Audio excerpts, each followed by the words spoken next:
आज सुभद्रा टंका न आसिले केबे आसिबो परवर्ती किस्ती नहीं बड़ अपडेट।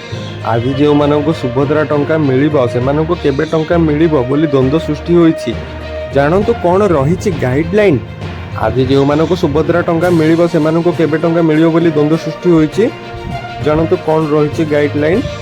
आज आसिबो सुभद्रा प्रथम किस्तीर द्वितीय पर्याय टंका बारिपदारे छौपड़ियारू डीबीटी माध्यम टंका पठाइबे मुख्यमंत्री। दिन 12टा पूर्व प्राय 40 लाख हिताधिकारी अकाउंट को जीव टंका। सेपटे 1 कोटी छुईला सुभद्रा आवेदनकारी संख्या, जहां नहीं बेस उत्साहित अच्छा महिला।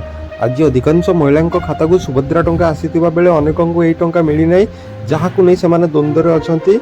ଏହି टंका केबे मिलियो बोली प्रश्न उठुछि।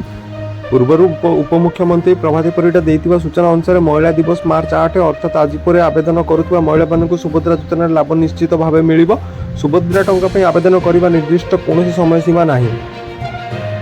जड़े चाहिए वर्तमान मध्य रजिस्ट्रेशन करेंगे, किंतु 7 तारीख पर्यंत जो मैंने आवेदन करते आज टंका मिल। आज अर्थात 9 तारीख पर आवेदन रही महिला ए वंचित हो ना बोली उपमुख्यमंत्री स्पष्ट करते। सुभद्रा योजना रे गाइडलाइन अनुसार वर्ष को 2 थर सुभद्रा टंका हिताधिकारी खाता को प्रदान कर राखी पूर्णिमा और अंतर्जातीय महिला दिवस रे टंका किस्ती हिसाब से बैंक अकाउंट को जीव। से क्रम में आज प्रथम किस्ती द्वितीय पर्याय टंका प्रदान कर परवर्ती किस्ती केबे आसिबो से नहीं द्वंद्व लगी रही।